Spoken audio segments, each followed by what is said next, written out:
लबों पर दबा दबा तबस्सुम था या उलझा हुआ ख्याल था। फंस गया था मैं जिसमें वो उसकी मासूमियत का जाल था।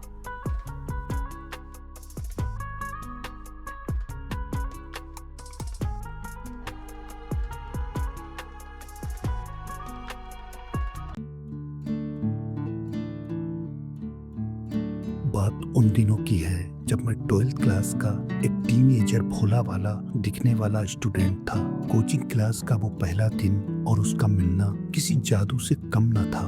वो नाला जिसको साफ करने वाले मेहतर भी बेहतर नहीं समझते थे, जो मेरी कोचिंग क्लास के नजदीक ही था।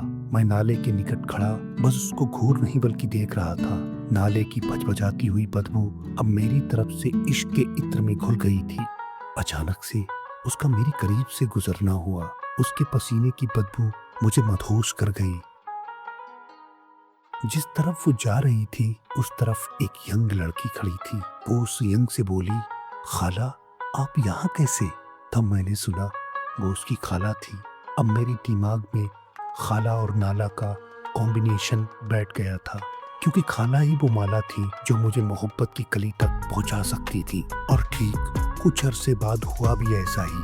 खाला ने हम दोनों को उल्फत की हथकड़ी पहना दी थी।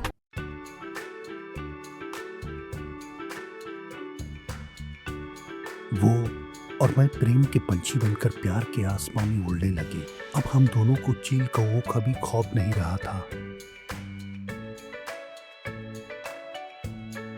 आधी रात को फोन बजे या मैसेज के टन की आवाज आए, लगता था उसी का होगा। जिस रोज वो कोचिंग क्लास ना आए तो मैं अपने दोस्तों को प्यार के किस्से सुना सुना कर बोर करता था। मेरे अंदर शरीफों वाली कंप्लीट फीलिंग आ चुकी थी। मोहल्ले में या रिलेटिव में मुझसे कोई भी पूछता, और बेटा पढ़ाई कैसी चल रही है, मैं सबको बढ़िया ही बताता था, क्योंकि मैं अब झूठिस्तान का बादशाह बन चुका था। मैं उसका बाबू और वो मेरी सोना थी। आशिकी के जुनून ने मुझे वक्त का पाबंद बना दिया था। मेरी कोचिंग क्लास शाम 4 बजे थी, लेकिन मैं सुबह 7 बजे ही पहुंच जाता था और नाले के निकट बैठकर उसका आने का इंतजार करता रहता था।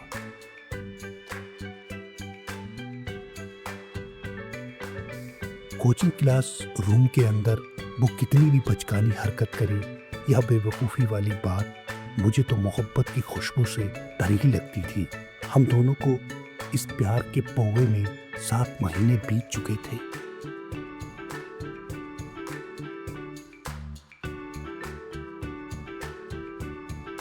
बोर्ड एग्जाम अब बिल्कुल ही करीब थे।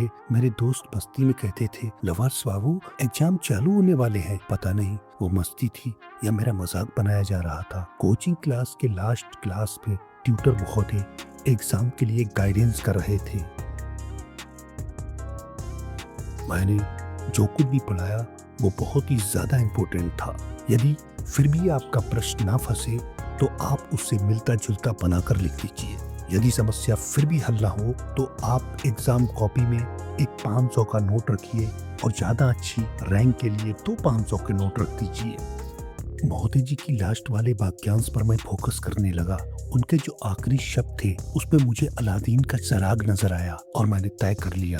एग्जाम के टाइम मैंने एग्जाम कॉपी में रुपयों को व्हाइट टेप के माध्यम से चिपका दिया। रिजल्ट आने पर मुझे 89.5% अंक प्राप्त हुए। मैंने मोहल्ले में लड्डुओं की बरसात शुरू कर दी थी। हर तरफ मेरे ही चर्चे थे। अब मेरे रिलेटिव मुझे कभी डॉक्टर बनाते थे, कभी कलेक्टर, और मेरा जो फ्रेंड था उसके तो 61.3% ही अंक आए थे। वो गम में था कि मेरे इतने अंक कैसे आए, लेकिन मैंने जब उसका पता किया तो मालूम हुआ वो बहुत रो रही है, क्योंकि उसके 91.5% ही अंक आए थे। उसकी सहेली से पूछा तो उसने बताया मेरे 73% अंक ही आए हैं, और उसने उसके बारे में बताया खिसियाते हुए। उसके तो आने ही थे सबसे अच्छे अंक, क्योंकि उसकी कॉलेज से सेटिंग थी। उसका रोना धोना तो बस एक ढोंग है ताकि लोग उसे टैलेंटेड समझे। और जब तुम उसे पूछते थे ऐसे वैसे लड़कों के बारे में, ये कौन वो कौन, तो वो तुझे क्या बताती थी कि वो मेरा फ्रेंड है। तुम लड़कों के समझ में नहीं आता कि लड़का लड़के का फ्रेंड होता है, लड़की लड़की की फ्रेंड होती है, लड़का और लड़की फ्रेंड नहीं गर्लफ्रेंड या बॉयफ्रेंड होता है। दीवाना पागल आवारा वाला जो पौवा लेकर मचल रहे हो ना, तो सुनो, तुम 7वें नंबर्स के उसके आशिक हो। अब जाओ पहले ठीक से पता करो। ये सुनकर मेरा दिल टूटा नहीं था, बल्कि बीच से कतर गया था। मालूम करने पर उसकी सहेली की बात बिल्कुल सही थी। वक्त गुजरता गया, सब कुछ धुंधला सा होता चला गया। एक रोज मेरे दोस्त का फोन आया, वही दोस्त जो मेरी खुशी पर गम में था। उसने बताया कि मैं कलेक्टर बाबू बन गया हूँ और उसकी सहेली सरकारी अफसर बन गई है, और तुम और तुम्हारी वो क्या बने। बात उसकी आई है तो बताना ही पड़ेगा कि वो एक गवार पैसे वाले से ब्याह दी गई है।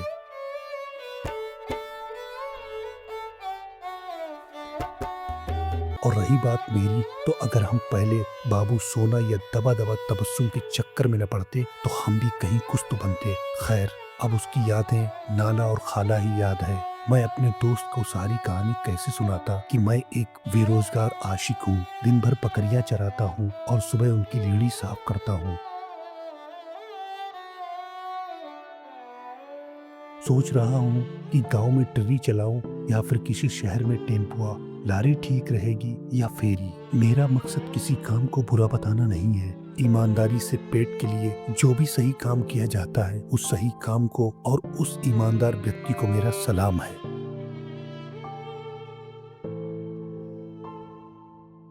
कम उम्र में प्यार का तोता उड़ाना तालिब इल्म में अब आम सा दिखने लगा है। दिखावटी माहौल सजाना और खुद को ही उल्लू बनाना है।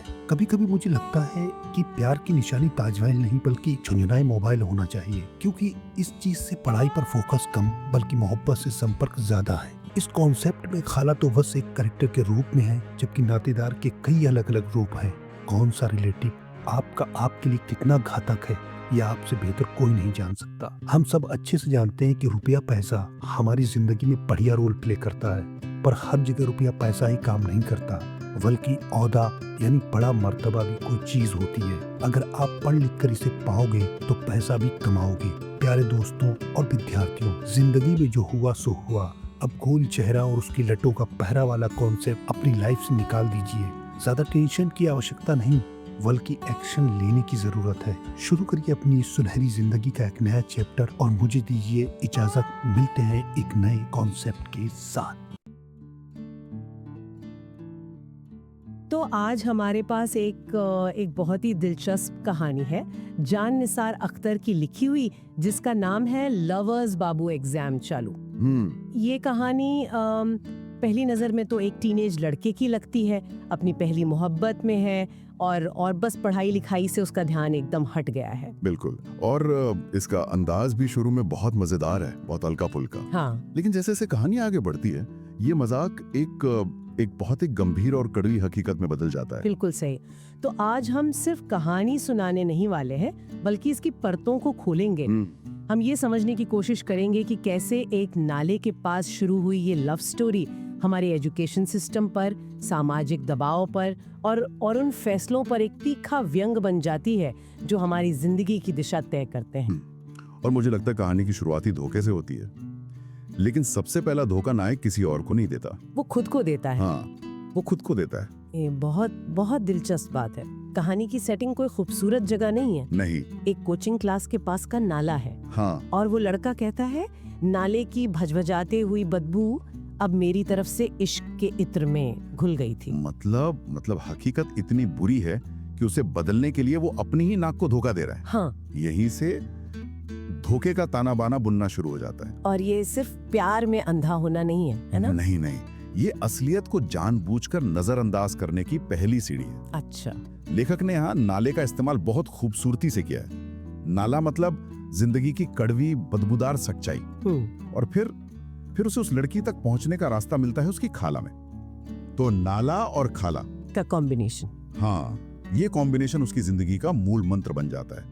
मतलब हकीकत की गंदगी से निकलने के लिए एक आसान लेकिन खतरनाक शॉर्टकट। और ये जो खुद को धोखा देने की आदत है, ये फिर दूसरों को धोखा देने में बदल जाती है। बिल्कुल। वो अपने घर वालों से झूठ बोलना शुरू कर देता है।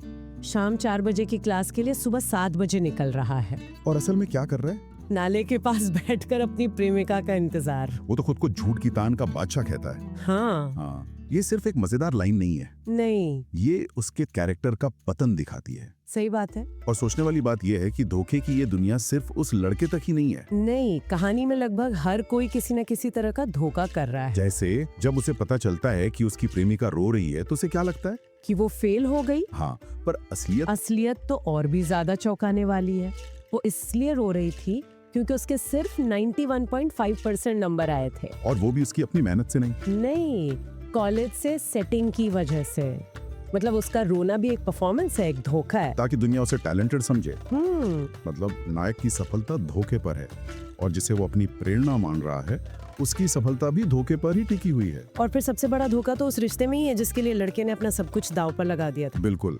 जब प्रेमिका की दोस्त उसे बताती है कि लड़का लड़के का फ्रेंड होता है, लड़का और लड़की फ्रेंड नहीं गर्लफ्रेंड या बॉयफ्रेंड होता है। ओह, ये बहुत तीखी बात है। और फिर वो आखिरी कील ठोकती है जब वो कहती है तुम 7वें नंबर की उसके आशिक हो। बस यहीं पर उसकी धोखे पर बनी पूरी दुनिया भर भरा कर गिर जाती है। उसका प्यार, उसकी मेहनत का वहम, उसकी सफलता का गुब्बारा, सब कुछ एक झटके में फट जाता है। तो एक तरह से ये पूरी कहानी धोखे की एक संरचना है। हाँ, एक स्ट्रक्चर है।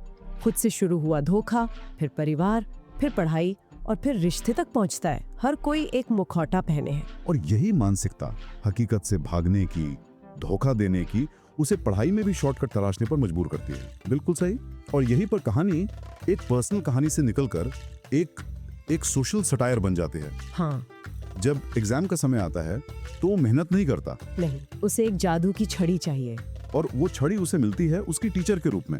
ये कहानी का सबसे यादगार और शायद सबसे परेशान करने वाला हिस्सा है। कोचिंग के आखिरी दिन टीचर उन्हें सलाह देते हैं। पहले तो कहते हैं कि सवाल ना आए तो मिलता जुलता लिख देना, जो कि काम सलाह है। हाँ ठीक है, लेकिन फिर वो कहते हैं यदि समस्या फिर भी हल ना हो तो आप एग्जाम कॉपी में एक 500 का नोट रखिए और ज्यादा अच्छी रैंक के लिए 2 500 के नोट रख दीजिए। ये सिर्फ एक मजाक नहीं है, ये हमारे एजुकेशन सिस्टम के खोखलेपन पर एक सीधा हमला है। बिल्कुल। यहाँ ज्ञान की कोई वैल्यू नहीं है, सीखने की प्रक्रिया का कोई महत्व नहीं है। नंबर एक ऐसी चीज बन गई है जिसे खरीदा जा सकता है। और ये सलाह दे कौन रहा है? एक गुरु। हाँ, एक टीचर जो छात्रों को सही रास्ता दिखाने के लिए जिम्मेदार है, वही उन्हें करप्शन का पहला पाठ पढ़ा रहा है। और नायक को ये सलाह अलादीन का चिराग लगती है। और इसके बाद जो होता है वो और भी ज्यादा दिलचस्प है। पूरा मोहल्ला जश्न मनाता है। रिश्तेदार उसे डॉक्टर और कलेक्टर बनाने के सपने देखने लगते।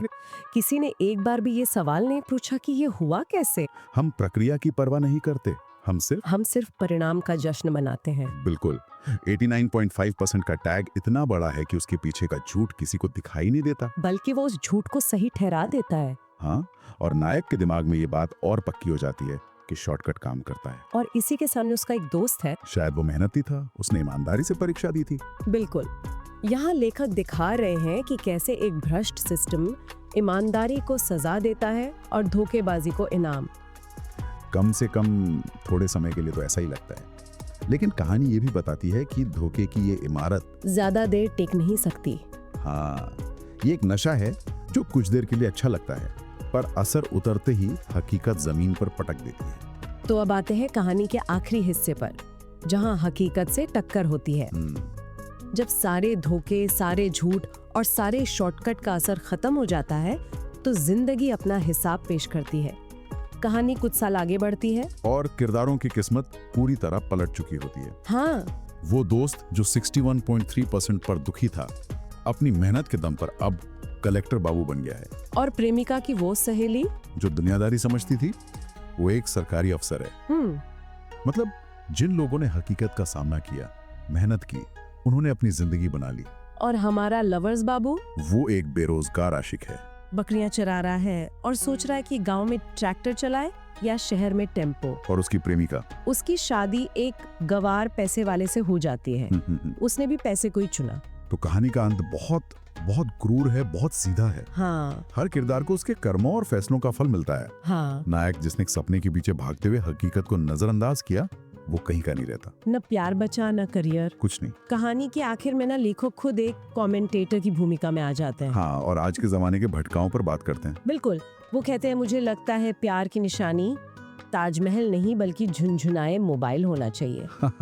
ये आज के दौर पर कितना कितना सटीक बैठता है। बहुत ज्यादा। वो पैसे और औहदे यानी पद के बीच का फर्क भी बहुत अच्छे से समझाते हैं। हाँ, ये बहुत जरूरी बात है। वो कहते हैं कि अगर पढ़ लिख कर औहदा पालोगे तो पैसा खुद ब खुद आ जाएगा। ये उस मानसिकता पर चोट है जो सिर्फ पैसे के पीछे भागती है। सही। कलेक्टर बाबू बनने दोस्त ने औहदा कमाया, पैसा उसके पीछे आया। हाँ। प्रेमिका ने सीधे पैसे को चुना और एक गंवार से शादी कर ली और नायक ने ना औहदा कमाया ना पैसा, वो बीच में ही रह गया। लेकिन मुझे कहानी की एक बात बहुत अच्छी लगी। अंत में नायक कहता है कि उसका मकसद किसी काम को छोटा बताना नहीं है। वो कहता है ईमानदारी से पेट के लिए जो भी सही काम किया जाता है, उस सही काम को और उस ईमानदार व्यक्ति को मेरा सलाम है। ये बहुत जरूरी बिंदु है। ये कहानी को एक नई गहराई देता है। कैसे? असल दुख बकरी चराने या टेम्पो चलाने का नहीं है। अच्छा। दुख इस बात का है कि जो क्षमता थी, जो संभावना थी, वो बर्बाद हो गई। दुख इस बात का है कि जो इंसान कलेक्टर बन सकता था, उसने अपनी जिंदगी के सबसे कीमती साल एक धोखे के पीछे गंवा दिए। ये काम का नहीं, काबिलियत की बर्बादी का दुख है। बिल्कुल। तो ये कहानी एक नाले के पास शुरू हुए एक मजेदार इश्क से शुरू होती है और जिंदगी की एक कड़वी सच्चाई पर खत्म होती है। ये लवर्स बाबू से शुरू होकर जिंदगी के असल एग्जाम तक का सफर है, जिसमें शॉर्टकट अपनाने वाला नायक बुरी तरह फेल हो जाता है। और ये कहानी हमें सोचने के लिए बहुत कुछ देती है। लेखक ने अपनी आखिरी टिप्पणी में भटकाव के लिए बहुत से बाहरी कारणों को जिम्मेदार ठहराया है।